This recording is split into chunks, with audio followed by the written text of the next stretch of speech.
안녕하세요. 정치빈입니다. 결국에 국민의힘 대표, 새로운 대표는 한동훈 대표입니다.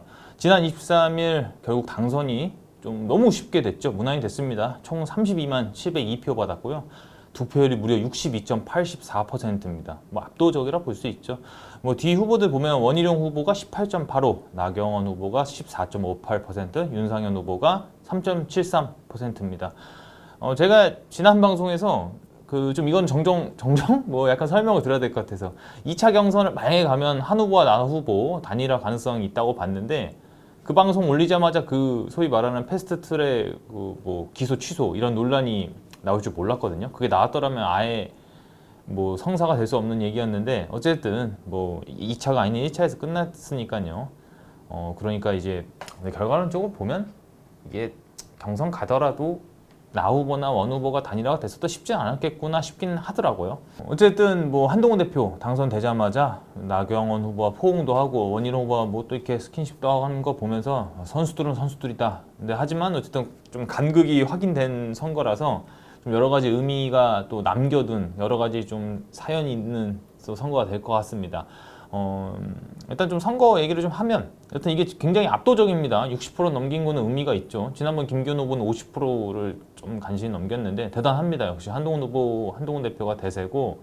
근데 저는 사실 이것도 이건데 다른 게 좀 더 눈에 띄었던 게 일각에서 좀 그런 얘기가 나오지만 최고위원 당선자가 장동혁, 김재원, 임요한, 김민전, 진종호 후보예요. 이게 딱 구성적으로 보면 친한 후보가 2명이고 비한 후보가 3명입니다. 그러니까 박정훈 후보가 임요한 후보한테 살짝 밀려가지고 그것마저 당선됐으면 진짜 한 대표 원하는 대로 구성이 나왔을 텐데 3대 2니까요. 어쨌든 좀 그나마 지도부에서만큼은 균형이 있다. 이런 좀 평가를 받습니다. 이제 그런 상황이다 보니까 어쨌든 지금 한동훈 대표가 원외고 지금 세력이 많이 지금 이제 점점 늘어나고 있지만 결국에는 좀 이준석 대표 때처럼 뭔가 터지는 거 아니야? 라고 좀 보는 이들이 있거든요. 네, 허은하 대표도 라디오에서 이제 한동훈 대표가 어차피 한 달짜리 당대표다 이런 식으로까지 얘기를 했고 실제 보면 이제 지도부에서도 이제 비한이 들어오면서 견제가 이루어질 것은 좀 명확해 보입니다.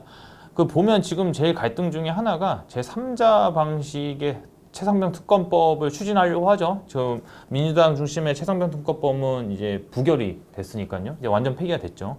근데 보면 이제 김민전, 김재원 최고는 이제 원내는 원내대표가 해야 돼, 이끌어야 돼, 약간 이런 식으로 얘기를 하고 있어서 굉장히 쉽지 않습니다. 근데 이게 사실 원론적으로 맞는 말인데 한국 정치 구조상 당대표의 상징을 좀 무시하는 거 아닌가 싶기는 한데 그만큼 어쨌든 견제를 하겠다고 저는 보고 있거든요.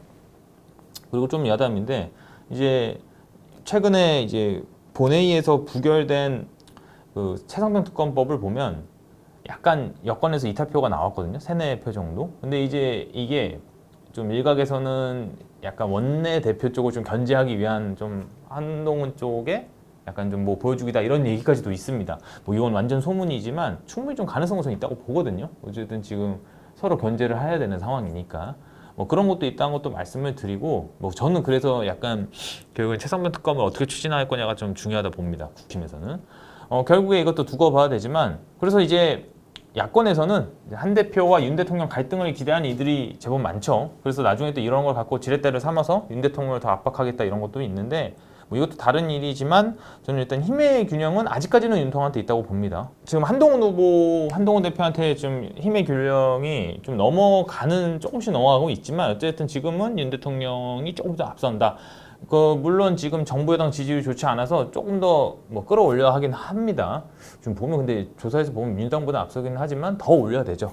저는 그래서 그런 의미에서 한과 윤이 당분간은 큰 문제는 없을 거라고 보는데 한 대표도 결국에는 대통령이 되고 싶다면 현 대통령을 넘어서야 되는 상황이 만들어지지 않을까. 결국에는 좀 그런 좀 시나리오가 보입니다. 가령 보면 이제 김 여사 수사 관련해서도 멘트를 어떻게 하려면 김 여사가 자진해서 수사를 받아서 진행이 됐다 이렇게 얘기를 하지만 국민 정서 얘기를 꺼내거든요. 그러면서 완전히 용산 편은 안 되겠다는 여지를 계속 남깁니다. 이게 어쨌든 좀 입장을 보여주는 건데 권력 싸움이 어떻게 될지는 좀 더 지켜봐야 되겠죠.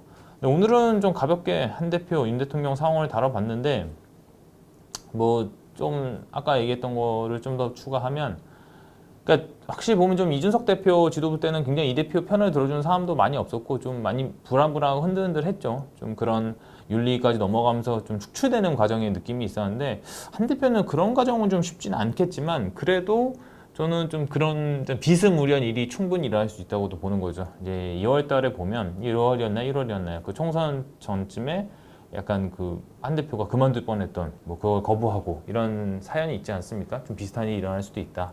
저는 보고 있고요. 그래서 좀 더 많은 분들 이런 걸 좀 중심적으로 보면 좋지 않을까 싶습니다. 오늘 좀 가볍게 좀 다뤄봤고요. 다음에 또 찾아뵙겠습니다. 네, 여러분 조심하세요. 감사합니다.